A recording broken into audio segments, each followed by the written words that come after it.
Hi hello ನಮಸ್ಕಾರ ಎಲ್ಲರಿಗೂ ಪನಳಬೇಲಿನ recipe ಚಾನಲ್ಗೆ ಸ್ವಾಗತ. ಇವತ್ತು ನಾವೊಂದು ರವಾ ಪಡ್ಡು ಮಾಡುವ ತುಂಬ ಹೆಲ್ತಿಯಾದ ಬ್ರೇಕ್ಫಾಸ್ಟ್, ಬೆಳಿಗ್ಗೆ ಬೇಗನೆ ಆಗುವ ಬ್ರೇಕ್ಫಾಸ್ಟು. ಈಗ ಮಾಡೋದಕ್ಕಿಂತ ಮೊದಲು ಯಾರಲ್ಲಿ ನನ್ನ ಚಾನಲ್ ಸಬ್ಸ್ಕ್ರೈಬ್ ಆಗಿಲ್ಲ ಪ್ಲೀಸ್ ಸಬ್ಸ್ಕ್ರೈಬ್ ಮಾಡಿ, ಚಾನಲನ್ನು ವಿಸಿಟ್ ಮಾಡಿ. ಓಕೆ, ಸ್ಟಾರ್ಟ್ ಮಾಡುವ. ಈಗ ನೋಡಿ, ನಾನೊಂದು ಬೌಲ್ ತಗೊಂಡಿದ್ದೇನೆ. ಈಗ ಅದರಲ್ಲಿ ಒಂದು ಬೌಲ್ನಷ್ಟು ನಾನು ರವೆ ಸಜ್ಜಿಗೆಯನ್ನು ಹಾಕ್ತಾ ಇದ್ದೇನೆ. ಈಗ ಅದಕ್ಕೊಂದು ಕಟ್ ಮಾಡಿಟ್ಟಂಥ 2 ಆಲೂಗಡ್ಡೆಯನ್ನು ಸಹ ನಾನು ಹಾಕ್ತಾ ಇದ್ದೇನೆ. ಈಗ ಇದನ್ನೀಗ ಎರಡನ್ನು ಸಹ ನಾವು ಸ್ವಲ್ಪ ನೀರು ಹಾಕಿ ಗ್ರೈಂಡ್ ಮಾಡಿಕೊಳ್ಬೇಕು. ಯಾಕಂದರೆ ಇದು ಸ್ವಲ್ಪ ಫಸ್ಟಿಗೆ ನಾವು ಗ್ರೈಂಡ್ ಮಾಡಬೇಕು. ಇದನ್ನೀಗ ಗ್ರೈಂಡ್ ಮಾಡ್ತಾ ಇರ್ತೇವೆ. ಈಗ ಗ್ರೈಂಡ್ ಮಾಡಿ ತಂದಾದ ನಂತರ ನಾವು ಇದಕ್ಕೆ ಇನ್ನು ಬೇಕಾದ ಐಟಮ್ಸ್ಗಳನ್ನೆಲ್ಲ ನಾವೆಲ್ಲ ಹಾಕಬೇಕು. ಈಗ ಇದಕ್ಕೆ ಎಂತೆಂಥ ಇಂಗ್ರೀಡಿಯೆಂಟ್ಸ್ ಎಲ್ಲ ಹಾಕ್ತೇವೆ ಅಂತೇಳಿ ನೋಡುವ. ನೋಡಿ, ಇದನ್ನೀಗ ನಾನು ಗ್ರೈಂಡ್ ಮಾಡಿ ತಂದಿದ್ದೇನೆ. ಈಗ ಇದು ಸ್ವಲ್ಪ ಗಟ್ಟಿ ಉಂಟು. ಇದಕ್ಕೆ ನಾವು ಬೇಕಾಗುವ ಪ್ರೊಸೀಜರೆಲ್ಲ ಹಾಕಿ ಅದನ್ನು ನಾವು ತಿಳು ಮಾಡಿಕೊಳ್ಳುವ. ಈಗ ನಾವು ಅದಕ್ಕೆ ಒಂದು ಅರ್ಧ ಕೊಚ್ಚಿಟ್ಟಂಥ ಈರುಳ್ಳಿಯನ್ನು ಹಾಕಬೇಕು. ಈರುಳ್ಳಿ ಅರ್ಧ ಸಾಕು, ಬೇಕಾದರೆ ನಿಮ್ಮ ಆಪ್ಷನಲ್ ಎಷ್ಟು ಸಹ ಹಾಕ್ಬೋದು.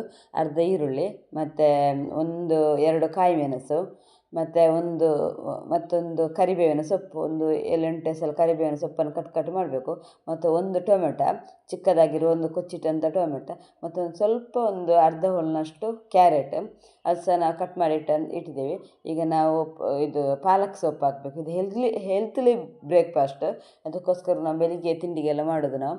ಮತ್ತು ಸ್ವಲ್ಪ ಕೊತ್ತಂಬರಿ ಸೊಪ್ಪು, ಇಷ್ಟನ್ನೆಲ್ಲ ಹಾಕಿ ಇದಕ್ಕೆ ನಾವೀಗ ಸ್ವಲ್ಪ ಉಪ್ಪನ್ನು ಹಾಕಬೇಕು. ಸ್ವಲ್ಪ 2 ಸ್ಪೂನಷ್ಟು ಉಪ್ಪು ಹಾಕಬೇಕು. ಆದ ನಂತರ ಯಾಕಂದರೆ ನಾವು ಉಪ್ಪು ನೋಡಿ ಹಾಕಿಕೊಳ್ಳುವ. ಈಗ 1 ಸ್ಪೂನಷ್ಟು ನಾವು ಉಪ್ಪು ಹಾಕಿದ್ದೇವಲ್ಲ, ಈಗ ಸ್ವಲ್ಪ ಸೋಡಾ ಪುಡಿ ಹಾಕುವ. ನಾವು ಸ್ವಲ್ಪ ಬೆಳಿಗ್ಗೆಗೆ ರಪಕ್ಕಾಗಬೇಕಲ್ಲ, ಅದಕ್ಕೋಸ್ಕರ ಸೋಡಾ ಪುಡಿ ಹಾಕುವ. ಮತ್ತು ಈಗ 1 ಸ್ಪೂನಷ್ಟು ಸಕ್ಕರೆಯನ್ನು ಹಾಕುವ. ನಾವು ಸಕ್ಕರೆ ಆ್ಯಡ್ ಮಾಡೋದಕ್ಕೆ 1 ಸ್ಪೂನಷ್ಟು, ಯಾಕಂದರೆ ಮತ್ತು ಅದರ ಸಕ್ಕರೆ ಆ್ಯಡ್ ಮಾಡಿ ನಂತರ ಈಗ ನಾವು ಅದಕ್ಕೆ ಸ್ವಲ್ಪ ಹಿಂಗನ್ನು ಹಾಕುವ. ಯಾಕಂದರೆ ನಾವು ಬಟಾಟೆ ಎಲ್ಲ ಹಾಕ್ತೇವಲ್ಲ, ಕೆಲವು ಗ್ಯಾಸ್ಟ್ರಿಕ್ ಬರ್ತಲ್ಲ, ಅದಕ್ಕೋಸ್ಕರ ಹಿಂಗನ್ನು ಹಾಕುವ. ಮತ್ತು ನಾವು ಸಕ್ಕರೆಯನ್ನು ಆ್ಯಡ್ ಮಾಡುವ. 1 ಸ್ಪೂನ್ ಸಾಕು ಸಕ್ಕರೆ. ಈಗ ನಾವು ನೋಡಿ, ಈಗ ನಾವು ಅದಕ್ಕೆ ಇದನ್ನು ಚೆಂದ ನಾವು ಮಿಕ್ಸ್ ಮಾಡಬೇಕು, ತರಕಾರಿಯನ್ನೆಲ್ಲ ಸೇರಿ. ಈಗ ನಾವು ಅದಕ್ಕೆ ಎಷ್ಟು ಬೇಕೋ ಅಷ್ಟು ನೀರನ್ನು ಹಾಕಿ ಮತ್ತೆ ನಾವು ಅದನ್ನು ಒಂದು 10 ನಿಮಿಷ ಇಡುವ. ಮುಚ್ಚಳವನ್ನು ಮುಚ್ಚಿಡುವ.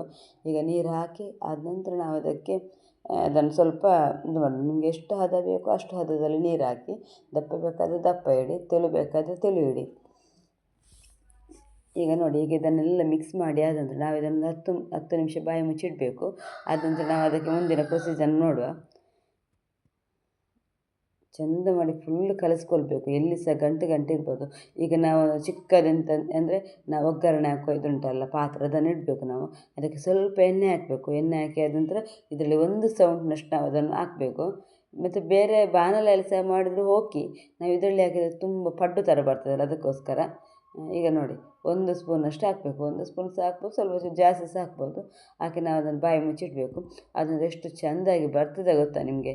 ನೀವು ಸಹ ಹೀಗೆ ಟ್ರೈ ಮಾಡಿ ಆಯಿತಾ, ಒಮ್ಮೆ ಟ್ರೈ ಮಾಡಿ ನೋಡಿ. ಈಗ ನಾನು ಅದನ್ನು ರೆಡಿ ಮಾಡ್ತಾ ಇದ್ದೇನೆ. ಹೆಲ್ತಿಲಿ ಆದ ಬ್ರೇಕ್ಫಾಸ್ಟಿಗೆ ಇದನ್ನು ನಾವು ಮಗುಚಿ ಹಾಕಬೇಕು. ಇದಕ್ಕೆ ಸ್ವಲ್ಪ ಎಣ್ಣೆ ಹಾಕಿದರೂ ಓಕೆ, ಮಗುಚಿ ಹಾಕಬೇಕು. ನೋಡಿ ಎಷ್ಟು ಅದರ ಅಡಿಭಾಗ ಎಷ್ಟು ಚೆಂದವಾಗಿ ಬಂದಿದೆ, ಹಾಗೆ ಮೇಲ್ಭಾಗ ಸಹ ಬರ್ತದೆ. ನಾವು ಸ್ವಲ್ಪ ಎಣ್ಣೆ ಹಾಕಬೇಕು. ಎಣ್ಣೆ ಹಾಕಿ ಆದ ನಂತರ ನೋಡಿ, ಈಗ 1 ಆಯಿತು, 2 ಮಾಡಿದೆವು. ಈಗ ಎಲ್ಲವನ್ನು ನಾನು ಮಾಡ್ತೇನೆ. ಈಗ ನೋಡಿ, ಎಲ್ಲವೂ ರೆಡಿ ಆಯಿತು. ನೋಡಿ, ಹೀಗೆ ಬಂದಿದೆ. ಇದು ಬೆಳಗಿನ ಬ್ರೇಕ್ಫಾಸ್ಟಿಗೆ ತುಂಬ ಟೇಸ್ಟಾದ ರೆಸಿಪಿ. ನೀವು ಸಹ ಒಮ್ಮೆ ಟ್ರೈ ಮಾಡಿ, ಹೇಗೆ ಬಂದಿದೆ ಅಂತ ನನಗೆ ಹೇಳಿ ಆಯಿತಾ. ಮತ್ತು ಯಾರಿಗೆಲ್ಲ ಇಷ್ಟ ಆದರೆ ಲೈಕ್, ಶೇರ್, ಸಬ್ಸ್ಕ್ರೈಬ್ ಮಾಡಿ. ಮತ್ತು ಸಬ್ಸ್ಕ್ರೈಬ್ ನೋಡಿದವರು ಸಹ ಸಬ್ಸ್ಕ್ರೈಬ್ ಮಾಡಿ, ಚಾನಲನ್ನು ವಿಸಿಟ್ ಮಾಡಿ. ಓಕೆ, ನಾನು ಮತ್ತೆ ನಿಮಗೆ ನೆಕ್ಸ್ಟ್ ಇನ್ನೊಂದು ರೆಸಿಪಿಯಲ್ಲಿ ಸಿಗ್ತೇನೆ. ಓಕೆ, ಟೇಕ್ ಕೇರ್, ಬಾಯ್.